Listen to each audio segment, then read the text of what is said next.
Well, I had the privilege of sharing lunch with our keynote speaker today, and you're in for a treat. Not only does he sound like James Earl Jones, which made me want him to just keep talking, because I just wanted to hear it. But the content is going to be outstanding.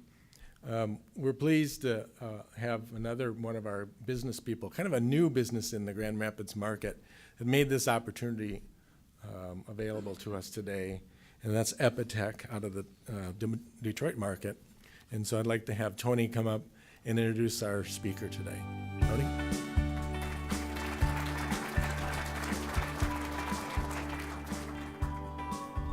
Thank you so much, Rick, and good afternoon, everyone. I'm Tony Holloman, Executive Vice President with Epitech. As Rick had mentioned, we are the Detroit market, but we're a national firm providing IT and engineering talent. And, thank you, Bill Gates over there, for exposing kind of the issue that not only Epitech deals with, but the Manpowers of the world, the tech systems. All of us are dealing with this gap, and it's partly exciting, but at the same rate, we're also faced with a lot of the work that we deal with on the technical side going overseas if we don't create additional critical mass, from a human resources standpoint. So. But I had opportunity meet with the gentleman that I'm about to introduce, and that opportunity came out of another partnership that we have with Ford Motor Company. So I wanted to say thank you, Gwen, Moore, for making the introduction. Our relationship with NACME, we're a corporate council member. It gives us an opportunity to have line of sight to a lot of what Dr. McPhail is going to talk to you guys about today, with his organization, National Action Council for Minority Engineers. And it gives me great pleasure to introduce Dr. McPhail, who's the current president and chief executive officer for NACME. NACME serves as a catalyst to increase the promotion of African Americans, American Indian, and Latino young women and men in STEM careers. Working at the nexus of practice, policy, and research in literacy education, postsecondary student success, underrepresented minorities in STEM and higher education leadership. Dr. McPhail has dedicated his career to education and student development. And again, join me in welcoming Dr. McPhail. Thank you.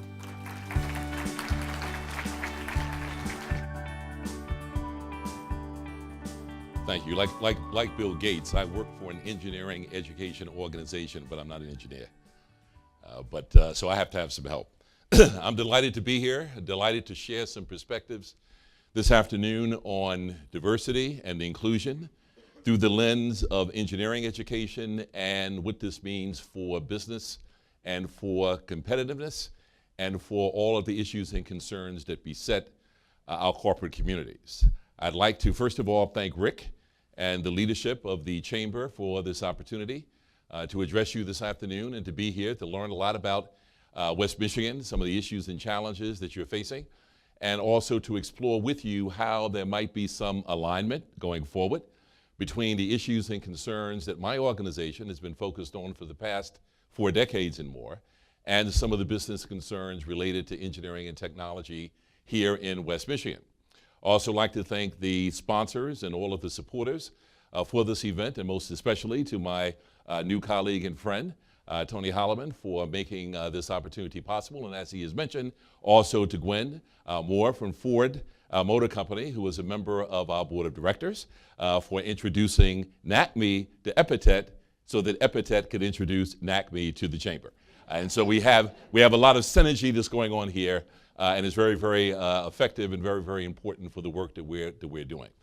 Now, Roger has actually suggested a number of very, very interesting perspectives that serve as a kind of interesting predicate, if you will, for some of the information I'd like to share and discuss with you.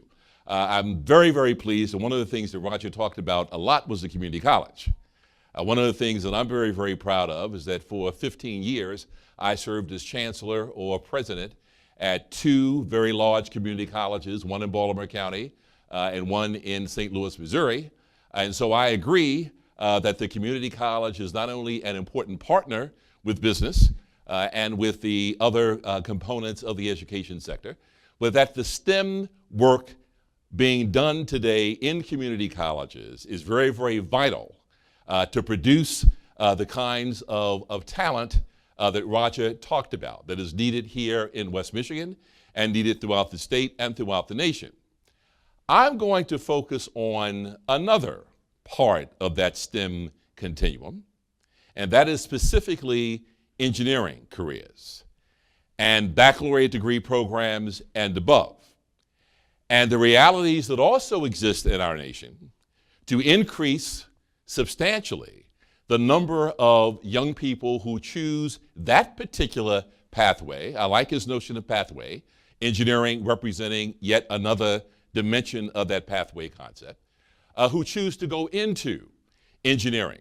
And some of the challenges that we face in the United States as a consequence of some of the diversity and inclusion conundrum that besets our nation as we attempt to figure out how to move more persons into engineering from those groups who have been historically underrepresented. That has been the focus of my organization, National Action Council for Minorities in Engineering, for the past 43 years. And so we want to explore that a little bit and to talk about how NACME, in collaboration with business, industry, technology, engineering companies here in this part, very, very vital part of the state, might be able to partner in addressing some of these very, very critical concerns. And so first of all, let's take a national kind of perspective and a national picture. We'll move from national to state to local, but I want to begin with sort of what the view looks like from 50,000 feet. NACME's founding vision was to be a vital part of creating, with other stakeholders, in collaboration, an engineering workforce that looks like America, right? Pretty powerful concept, right? An engineering workforce that looks like America. Not controversial particularly, aspirational certainly, but something that we feel is critical to maintaining the preeminence of the United States in STEM, particularly now that the level of competition from other nations, other technology infrastructures around the world is increasing at an almost exponential rate.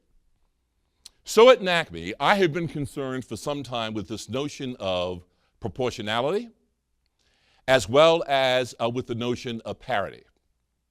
When NACME was founded originally in 1974, a very, very important part of the ethos, if you will, of NACME's formation was this notion of achieving parity. Parity between the representation of those groups who have significantly been underrepresented in engineering and their representation in the American demographic reality at that time and continuing to today. The most recent valid data is 2014. And here you have two charts, two pie charts that kind of show, in reality, the level of the challenge that we face. On the left, engineering bachelor's degree production, okay, deconstructed around individual diversity groups. And then on the right-hand side, the proportion of those same groups in the U.S. demographic as of 2014. And one can see very, very clearly that for those three groups that NACME historically has represented, African American, Latino, American Indian / Alaska Native, the variance between these numbers is rather startling. Would you agree? Okay. Now, put this in the context of another reality. And that reality is, as all of us know, by the year 2050, it has been predicted, there will be no one majority racial or ethnic group in the United States. The United States is increasingly becoming a nation with significant diversity as its defining characteristic. For us at NACME, for us here in this room, And for all of us concerned about not only the equity issues involved in this, but the pure economic issues around competitiveness, these kinds of numbers and these kinds of outcomes present a rather poignant challenge. Simply stated, we need to move more young people into pathways that will lead them to engineering careers, particularly from those groups that are not now on a pathway resulting in this kind of data and presentation. Let's look at it another way. NACME was founded back in 1974, which means that around 77 or 78, we produced our first group of baccalaureate degree holding underrepresented minority students with bachelor's degrees in engineering, and you kind of see the progression all the way through to 2014 in terms of what the national numbers suggest. The blue line, women in engineering, the green line, combined underrepresented minorities in engineering. Again, the three focal points of NACME: African American, Latino, American Indian / Alaska Native. Very interesting story. To say that no progress has been made, obviously, would be spurious. Clearly, if we start from 4% and 6% to where we are today, there in fact has been progress. And NACME is very proud of the fact that our scholarships and other strategies that we have been engaged in since our formation have led and have contributed, we think, in significant measure to the increases that you see in terms of underrepresented minority representation in engineering at the baccalaureate degree. But again, if we go back to the earlier chart, as well as to all of the other demographic information that you know very well, clearly these numbers represent a problem and a challenge. We're nowhere near the issue of parity in terms of underrepresented minority participation rates in engineering. And if we look at the participation rates of women, clearly the participation rates of women in the American workforce generally, as well as in the availability at the undergraduate education level and beyond, suggests that that number also is in fact problematic.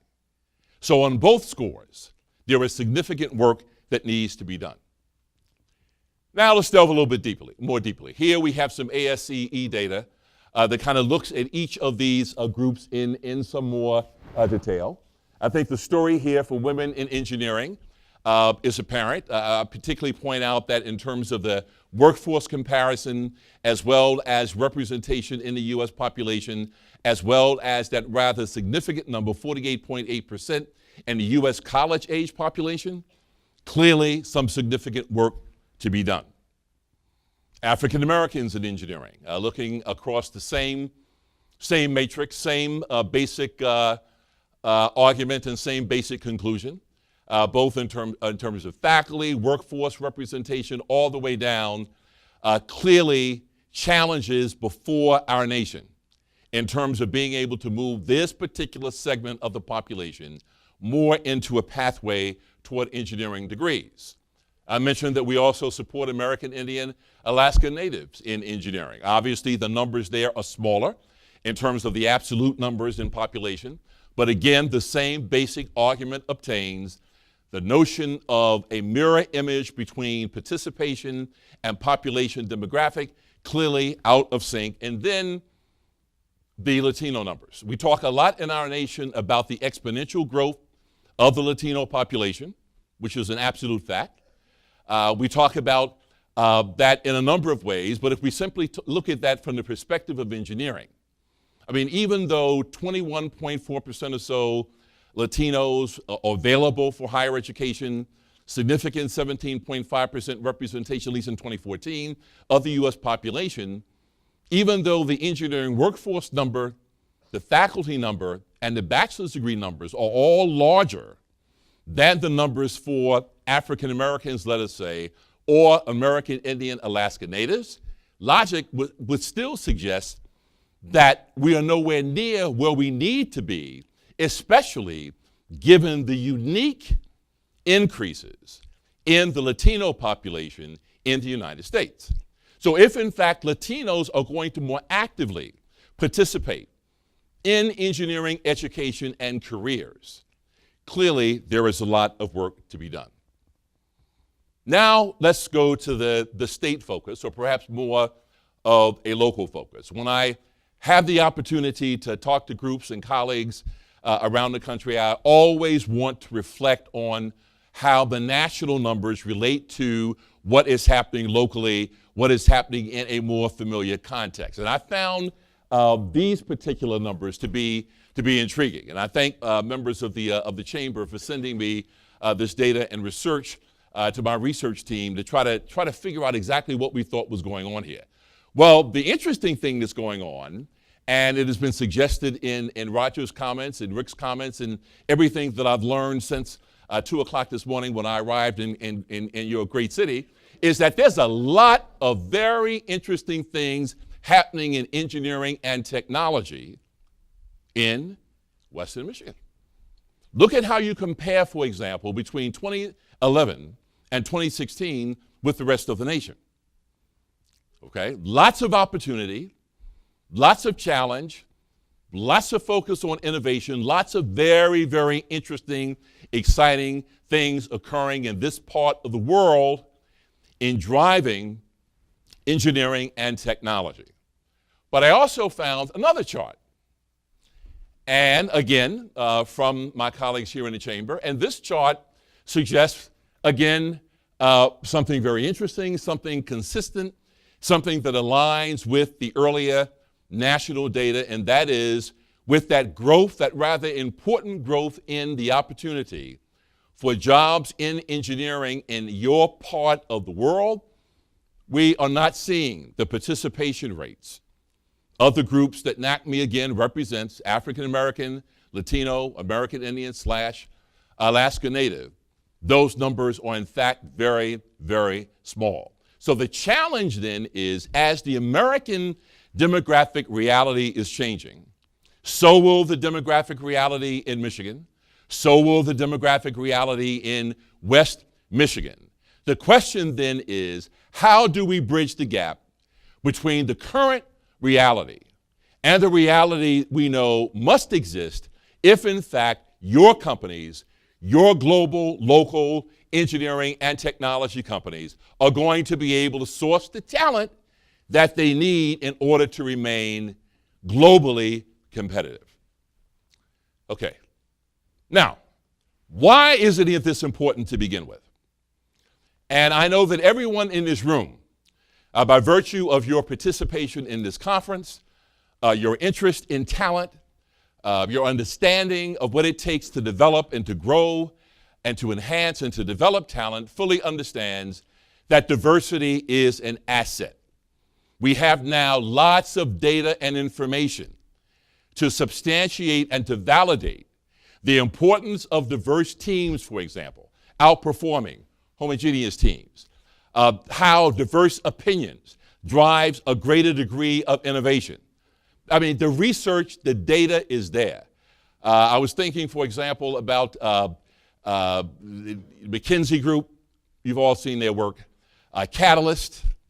There's a recent study out of the Peterson Institute that looks at what happens in terms of the bottom line for companies when they engage more women executives, for example. Just a lot of data. It's a point now where to argue that, well, no, diversity is just, some social construct that represents some kind of dimension of liberal or correct thinking is insane. I mean, we're talking about the wherewithal, financially and otherwise, of Western Michigan and the companies in Western Michigan that are trying to drive and stay competitive in the engineering and STEM space.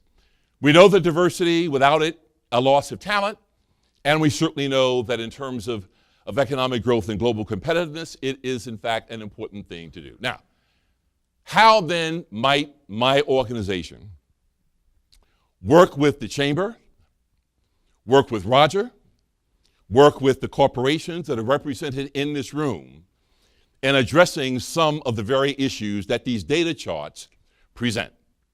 So just a little bit more about who we are today at NACME. I've given you a sense of how we started, but who are we today?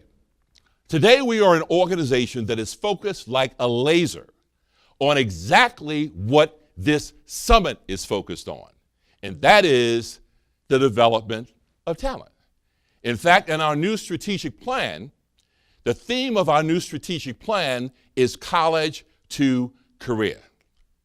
And by college to career, our focus is how can we move more NACME scholars into internship experiences and full-time engineering jobs with the 33 global engineering and technology companies today that comprise the NACME Board of Directors, and with the 5 companies that comprise the NACME Corporate Council.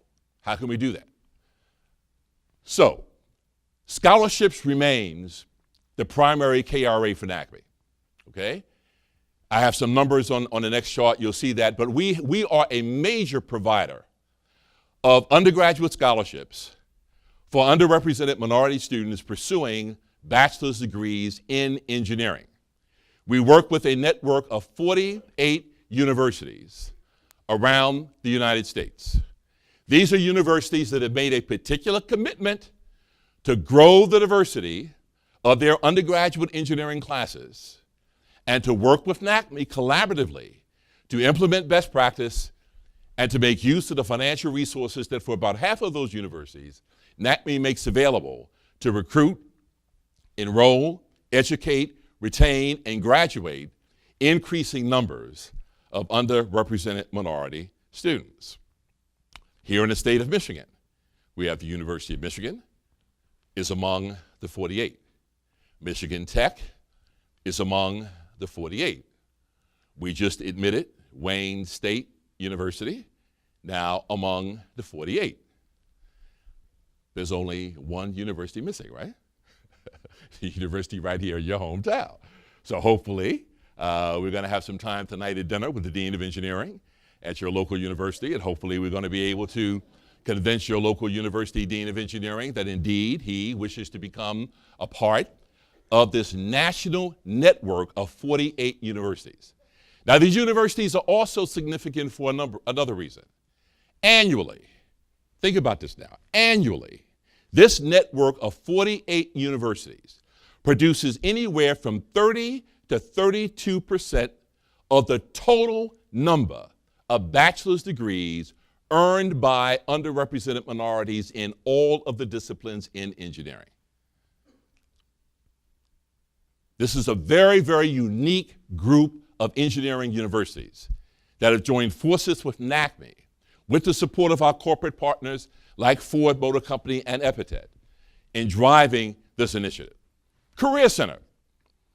We are now utilizing at NACME and evolving in a very dynamic way the NACME Career Center with a more concentrated focus, as I indicated earlier, in creating internship opportunities and full-time hiring opportunities for our NACME scholars. How does this relate to my audience here today in Western Michigan? We would love to partner with the engineering and technology companies here in your city, in this region, create an opportunity to partner with NACME, and as a consequence of that, move more NACME scholars from around the nation into internship experiences with your companies. Because we know from our research that a successfully completed internship experience has a high probability of leading to an offer for a first-time, full-time job in engineering. We have the talent. Almost sound like that commercial from Arby's. We have the talent, okay?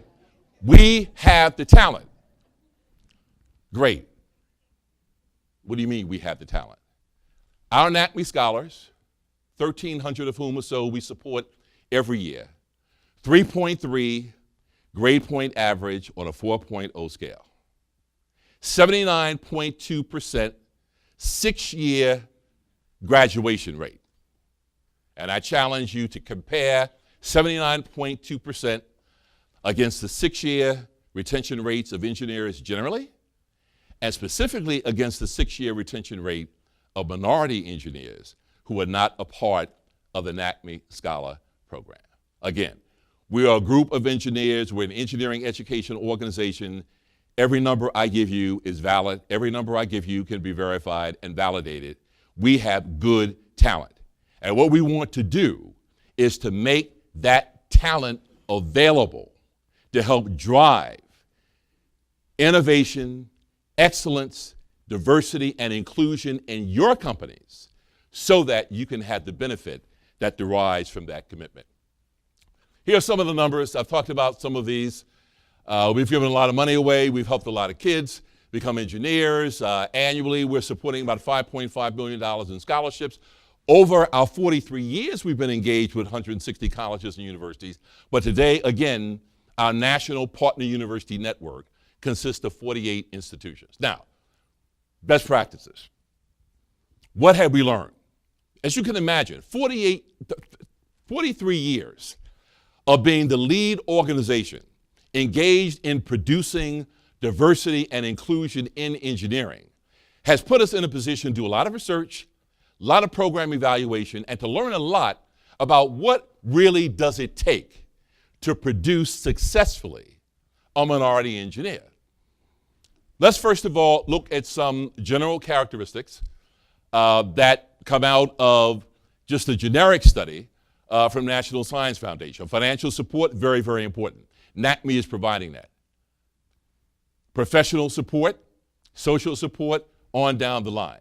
These are variables that I think all of you probably would have suggested, just given your knowledge of education or development of students and the like. One thing about combating stereotype threat, some of you may say, what is that? Well, stereotype threat is this notion that a minority student or woman may inculcate a negative expectation in terms of their own performance based on stereotypes that are held about that particular group or gender. So, for example, women don't do well in math. And then you give a group of female students a mathematics test. And the research has demonstrated that where stereotype threat is operating, that might depress the level of performance of female students. Or African Americans can never learn physics. No, I don't know why are you taking this course. African American, there are no African American physicists. Group of African American students taking a physics test, stereotype threat may have the impact of depressing performance. But here's the good news about stereotype threat. The good news about stereotype threat is that there's another body of research that argues rather forcefully how elastic the brain is, right?